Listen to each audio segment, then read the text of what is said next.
नमस्कार, कैसे हैं आप सभी। आशा करती हूँ आप सभी बहुत अच्छे होंगे, खुश होंगे, आज़ाद होंगे, अपने सपनों को जी रहे होंगे। हाँ, मैं थोड़ा टाइम के लिए छुट्टी पे थी, लेकिन मेरी छुट्टियाँ क्लास से आपने एंजॉय की होंगी। ऑफ कोर्स हर कोई करता है। समस्या क्या है ये कोई नहीं जानता, निदान कोई नहीं पाना चाहता। समस्या पता लग जाती है तो उसको ढूंढना भी आसान रहता है। मेरी समस्या ये थी, मैं कुछ टाइम के लिए बीमार थी, इसीलिए अपनी क्लासेस के साथ थोड़ा झोल झाल हो गया। लेकिन अब मैं वापस आ गई हूँ, नए जोश के साथ, नई सकारात्मकता के साथ और नए नए टॉपिक्स के साथ। पद विचार मैंने शुरू किया था, आज हम उसी के बारे में पढ़ेंगे। देखिए, ज्ञान क्या है? ज्ञान की कोई सीमा नहीं है, ज्ञान अनंत है ना। अनंत का मतलब क्या है? इनफाइनिट है, जिसका कोई अंत नहीं, अनंत है। देखिए, मैंने बातों बातों में आपको क्या बता दिया? एक वाक्यांश बता दिया, अनेक शब्दों के लिए एक शब्द, ऐसा ही कुछ फाइंड करके देखिए। वाक्यांश के लिए एक शब्द, है ना। इसी तरह हिंदी भी है। मैंने पद विचार के पहले वीडियो में आपको बताया था ना कि हिंदी क्या है। एक ऐसी भाषा जिसको आज हम प्रयोग कर रहे हैं एक इंग्लिश के रूप में। हम प्योर हिंदी का प्रयोग नहीं कर रहे हैं, या यूँ कहूँ कि शुद्धता से हिंदी भाषा का प्रयोग कर ही नहीं पा रहे हैं। शुद्धता से हिंदी भाषा का प्रयोग करने के लिए हमें उसको गहराई से जानना, पढ़ना, समझना आवश्यक है। अब दुनिया की कोई भी भाषा ले लो, हिंदी ही क्यों, आप तमिल ले लो, इंग्लिश ले लो, फ्रेंच ले लो, जर्मन ले लो, कोई भी भाषा ले लो। जर्मन से मुझे याद आया, मेरी एक फ्रेंड है, सहेली है, जो जर्मनी में रह रही है और दूसरे देश, मतलब जर्मनी के ही दूसरे देश में वो मतलब अपना क्या बोलते हैं, स्थानांतरण करवा रही है, ट्रांसफ़र करवा रही है। तो उसके लिए उसको जर्मन सीखना ज़रूरी है। ठीक है, तो जर्मन भाषा को सीखने के लिए हमें उसी प्रक्रिया से गुजरना पड़ता है जो हम अन्य भाषाओं को सीखने के लिए करते हैं। पहले उसके अल्फ़ाबेट्स, मात्राएं, नाउन, प्रोनाउन, संज्ञा, सर्वनाम, विशेषण, इसी तरह की कुछ चीज़ें होती है, कुछ फ़ॉन्ट्स होते हैं, साउंड होते हैं, उन सबको हमें सीखना होता है। ठीक है ना। इंग्लिश में AEIOU, AEIOU, इन 5 वोवल्स को हमें सिखाया जाता है केजी क्लास में, उसके बाद फर्स्ट में भी। और फिर हम उन 5 वोवल्स के साउंड को जब अपने माइंड में बिठा लेते हैं तो हम बहुत सारे शब्दों को अच्छे से पहचान पढ़ पाते हैं। और फिर कॉन्सोनेंट, है ना। इसी तरह हिंदी में भी वोवल भी होते हैं, कॉन्सोनेंट भी होते हैं। वोवल कौन से हैं? स्वर। कॉन्सोनेंट कौन से हैं? व्यंजन। तो इन वोवल्स और कॉन्सोनेंट के मेल से क्या बनते हैं? वर्ड्स बनते हैं, शब्द बनते हैं। शब्द क्या है मैंने आपको बताया था, भूलिएगा मत, लास्ट वीडियोस मेरे देख लीजिएगा, क्योंकि शब्द के बारे में मैंने अच्छा से पूरा लेक्चर आपको प्रिपेयर करके दिया था। तो जैसे जैसे है मैं वीडियो चढ़ाती जाऊंगी, आप देखते रहिएगा। लेकिन शब्द पर हम बात भी करेंगे।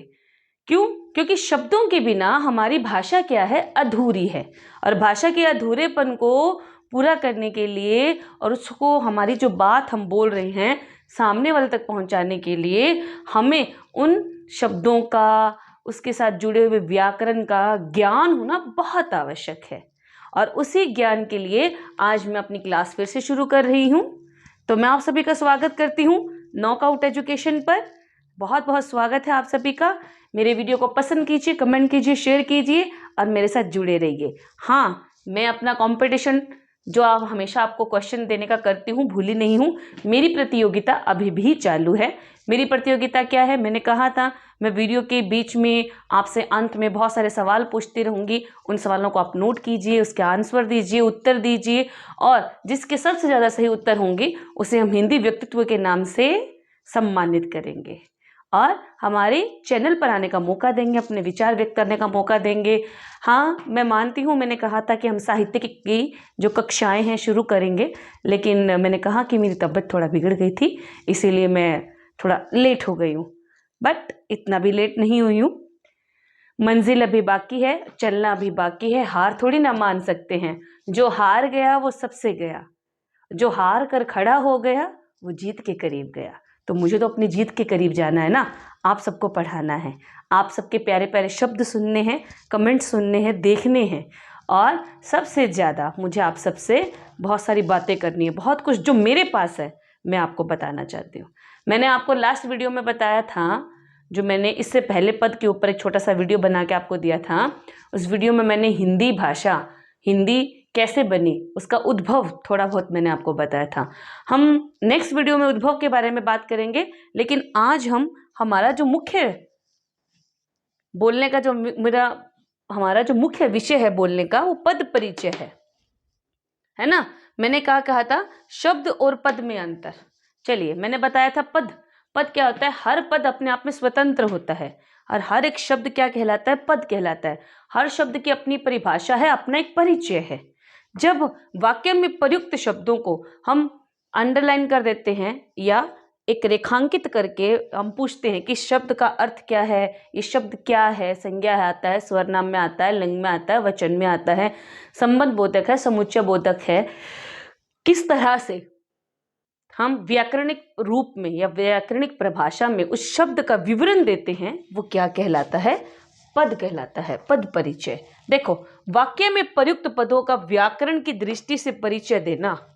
व्याकरण की दृष्टि से व्याकरण में क्या क्या आता है, सबसे पहले हम स्वर व्यंजन सीखते हैं, फिर मात्राएं सीखते हैं, फिर शब्द बनाना सीखते हैं, फिर वाक्य बनाना सीखते हैं। लेकिन उसी के बीच में हम लिंग, वचन, कारक, काल, समय भी तो आना चाहिए ना। समय के बिना तो सब कुछ अधूरा है ना। समय चक्र का जानना है ना, और शब्दों का प्रयोग कैसे करना है, कहाँ करना है, संज्ञा कौन सा है, स्वरनाम कौन सा है, कौन किसके बाद आता है, बहुत सारे ग्रामेटिकल थिंग्स होते हैं, या यूँ कहूँ कि व्याकरणिक प्रभाव होते हैं जो एक वाक्य को सुंदर दिखने के लिए बहुत जरूरी होते हैं।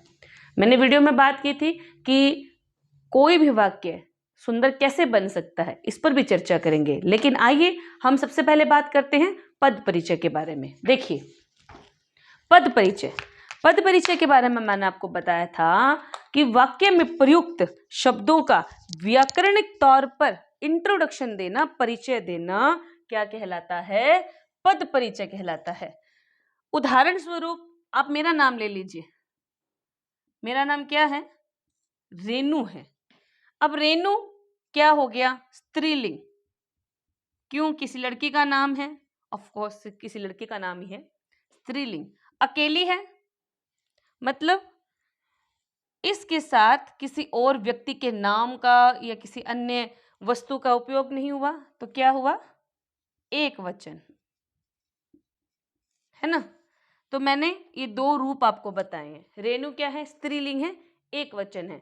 तो इस नाम के मैंने व्याकरणिक तौर पर दो परिचय दिए हैं, थोड़ा सा विवरण दिया है, तो वो क्या कहलाता है, पद परिचय कहलाता है। वाक्य में प्रयुक्त पदों का व्याकरण की दृष्टि से विवरण देना या परिचय देना क्या कहलाता है, पद परिचय कहलाता है। अब आप कहेंगे कि मैडम आपने बताया शब्द ही क्या है, पद है, तो इन दोनों में अंतर बता दूं। हाँ, देखिए, शब्द और पद में अंतर क्या है। वर्णों के सार्थक समूह को शब्द कहते हैं। मैंने बताया था वर्ण कितने प्रकार के होते हैं, दो प्रकार के। कौन कौन से, स्वर और व्यंजन। स्वर क्या होते हैं, वोवल्स। व्यंजन क्या होते हैं, कॉन्सोनेंट्स, है ना। वोवल और कॉन्सोनेंट, इनके बारे में तो जानते हैं ना। स्वर और व्यंजन से मिलकर क्या बनता है, शब्द बनता है। और जो वो शब्द किसी भी एक वाक्य में प्रयुक्त हो जाते हैं, जैसे मैंने यहाँ लिख रखा है ना, ताजमहल आगरा में है। उदाहरण देखिए, ताजमहल आगरा में है। मैंने इनको एक संख्या में नहीं लिखा, एक पंक्ति में नहीं लिखा। याद रखिए, स्वर और व्यंजनों, इन वर्णों के मेल से शब्द बनता है, तो वो क्या कहलाता है, शब्द कहलाता है। लेकिन जब वही शब्द वाक्य में प्रयुक्त हो जाता है, मीन्स उन शब्दों को अलग अलग तरीके से जोड़कर हम अपनी बात कहते हैं, वाक्य के रूप में ही कहते हैं ना, एक सेंटेंस तो बोलते ही हैं। उस सेंटेंस के अंदर जब वो शब्द, वो वर्ड्स यूज होते हैं, प्रयोग होते हैं, तो वो क्या कहलाते हैं, पद कहलाते हैं। और उन्हीं वाक्यों में प्रयुक्त उन शब्दों का जब हम व्याकरणिक तौर पर विवरण देते हैं, परिचय देते हैं, तो वो क्या कहलाता है, पद परिचय। समझ में आया शब्द और पद में अंतर? क्लियर है आप सभी को, समझ में आया अच्छे से? नहीं समझ आने पर कमेंट करके बता दीजिएगा, हम दोबारा विवरण कर लेंगे, दोबारा चर्चा कर लेंगे। अब ताजमहल आगरा में है। अब अगर ताजमहल कहीं भी बैठा हुआ है ना, बना हुआ है, किसने बनाया था? शाहजहां ने। किसकी याद में? अपनी बेगम मुमताज की याद में। और ये दुनिया के 7 अजूबों में से एक भी है, सफेद संगमरमर की। चांदनी रातों में ये चमकता भी है। कई खासियतें हैं इसकी, हम चाहे तो पूरा का पूरा एक निबंध इस पर बना सकते हैं, है ना। चलिए अब देखिए, वर्णों के सार्थक समूह को शब्द कहते हैं, और वही शब्द जब वाक्य में प्रयुक्त होते हैं तो क्या कहलाते हैं? पद कहलाते हैं। पर मैंने आपको कहा था पद परिचय देते हुए हमें बहुत सारी चीजों का ध्यान रखना पड़ता है। जैसे मैंने बताया था रेणु के बारे में। रेणु क्या है? लिंग बताते हैं। रेणु क्या है? स्त्रीलिंग है। एक वचन है कि बहुवचन है? एक वचन है ना, एक वचन है। तो ये रेणु यानी कि इस पद का हमने क्या दिया? विवरण दिया। किसके तौर पर? व्याकरणिक परिभाषा के तौर पर, तो वो पद कहलाया। लेकिन पद परिचय देते समय हमें बहुत सारी बातें ध्यान में रखनी होती हैं। लेकिन उन बहुत सारी बातों में क्या इंपॉर्टेंट है, क्या महत्वपूर्ण है, उन सबको भी देखिए। संज्ञा, स्वरनाम, विशेषण, क्रिया, क्रिया विशेषण, संबंध बोधक, समुच्चय बोधक, विस्मयादि बोधक। ठीक है, इन सभी को हमें देखना, पढ़ना और समझना होगा, तभी हम क्या कर पाएंगे? पद परिचय दे पाएंगे। ठीक है, अब पद परिचय देने से पहले हम इन सभी के ऊपर एक छोटी सी वार्तालाप कर देते हैं। आज के वीडियो में मैं आपको सिर्फ 2 के बारे में बता देती हूँ, संज्ञा और स्वरनाम। किसके बारे में बता देती हूँ? संज्ञा और स्वरनाम के बारे में। ठीक है, देखिए संज्ञा, संज्ञा क्या होता है? किसी व्यक्ति विशेष का नाम, वस्तु विशेष का नाम, स्थान विशेष का नाम क्या कहलाता है? संज्ञा कहलाता है। इंग्लिश में नाउन तो करते हो ना, है ना?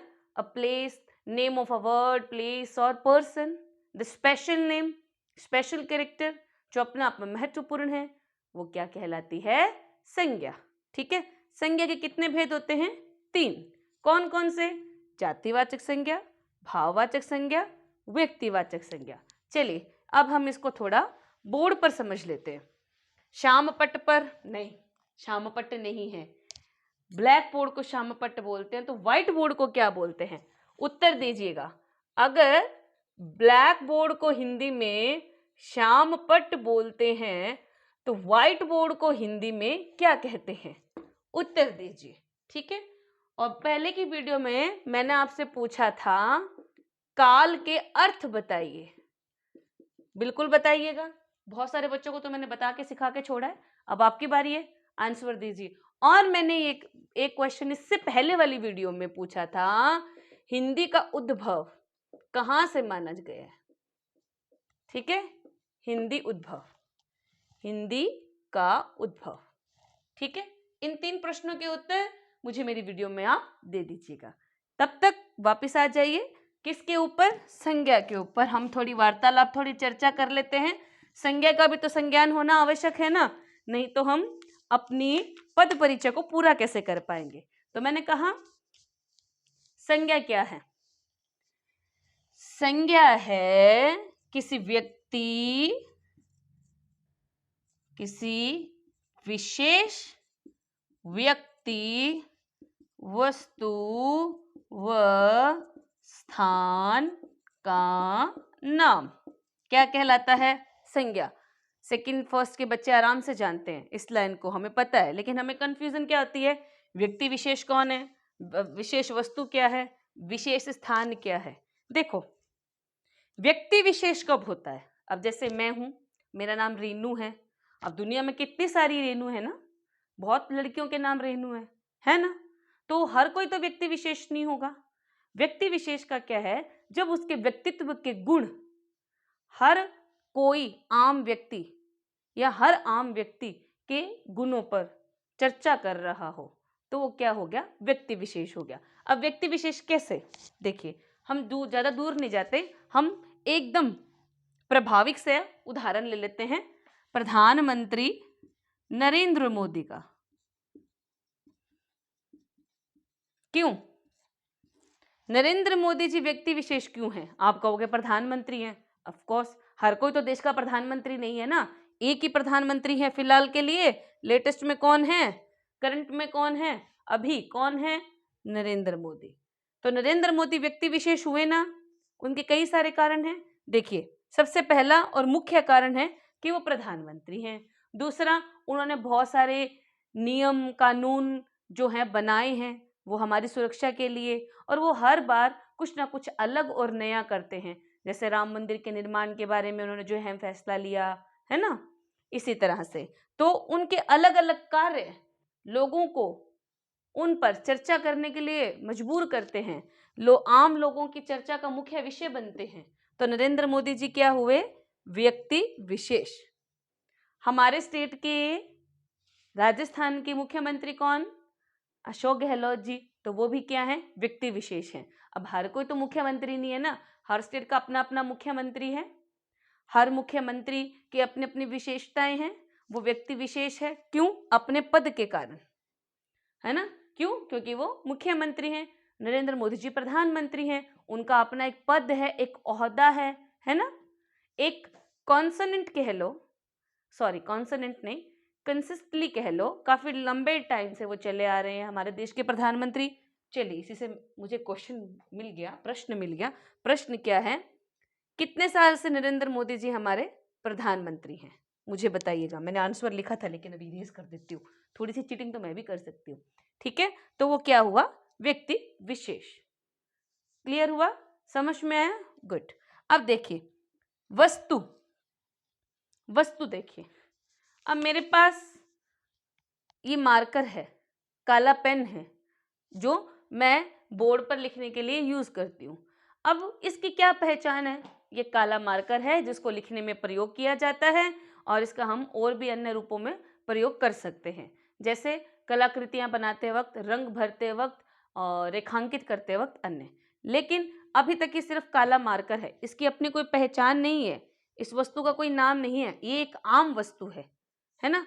लेकिन जब मैं ये कह दूं कि ये सेंट पीटर्सबर्ग में बना काला मार्कर है, वहां की मुख्य कंपनी द्वारा बनाया गया है, तो इसकी अपनी विशेषता होगी नहीं क्या, कि सेंट पीटर्सबर्ग में बना है और वहां की मुख्य कंपनी ने इसे बनाया है, तो ये अपने आप में विशेष हो गया, है ना। अब राइटोमीटर ले लो, राइटोमीटर के पेन आते हैं ना, बहुत सारे पेन आते हैं, हम सेलो कंपनी, राइटोमीटर, क्लिप, इनके कई सारे पेन यूज करते हैं, है ना। पार्कर पेन का यूज करते हैं। जब तक उस पेन का कोई कंपनी नहीं है, वो लोकल है, फीस है, तो वो आम है। लेकिन अचानक से वो मैं ये कह दूं मैं पार्कर कंपनी का पेन यूज कर रही हूँ, तो पार्कर कितनी अच्छी कंपनी है ना, जो सुंदर सुंदर पेन बनाती है, शाही वाले, इंक वाले, है ना। तो मैं वो यूज कर रही हूँ, तो वो क्या हुआ?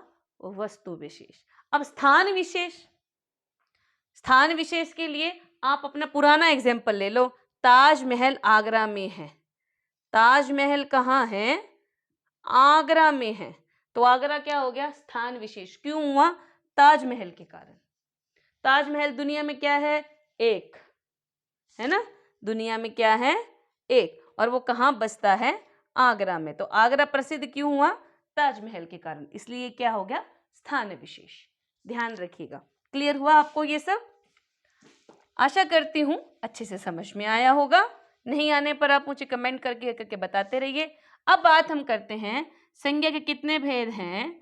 संज्ञा के 3 भेद हैं। कौन कौन से? जातिवाचक संज्ञा, इसको हम कॉमन नाउन के नाम से जानते हैं, ठीक है। व्यक्तिवाचक संज्ञा पर्सनल नाउन के नाम से जानते हैं। भाववाचक संज्ञा, ठीक है।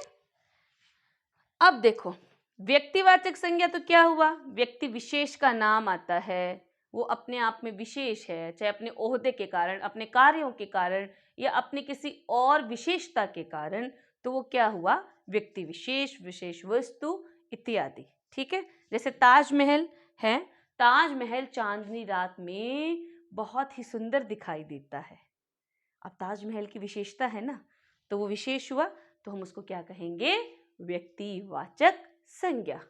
जातिवाचक, अब क्लास है, व्यक्तिवाचक और जातिवाचक दोनों का एक एक उदाहरण दे रही हूँ एक ही रूप में, ध्यान से सुनिएगा। क्लास है, पूरी एक कक्षा बैठी है, कक्षा में 50 बच्चे हैं, 50 बच्चों में से किसी को भी अध्यापिका ने या अध्यापक ने खड़ा किया कि बेटा खड़े हो जाओ, जरा मुझे बताओ हिंदी भाषा के बारे में, जरा मुझे निबंध पढ़ के बताओ, किसी को भी खड़ा कर दिया, तो वो कौन सा संज्ञा हुआ?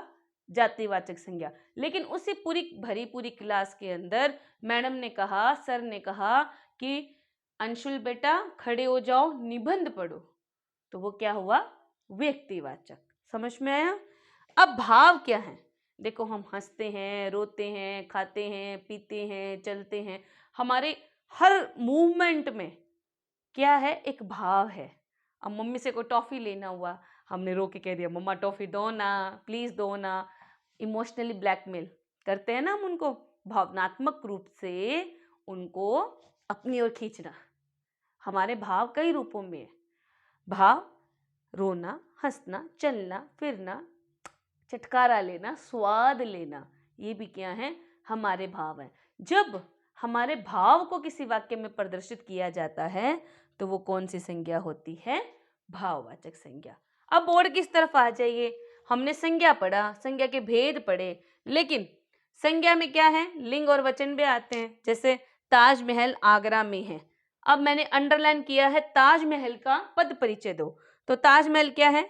एक तो है व्यक्तिवाचक संज्ञा, और ये क्या है? पुल्लिंग है। अकेला है तो क्या है? एक वचन है। देखिए, लिंग आ गया, वचन आ गया, कारक इसमें है नहीं, मतलब वाक्य में है, ताजमहल में नहीं है। और इसका क्रिया के साथ क्या संबंध है? वो किस में आएगा?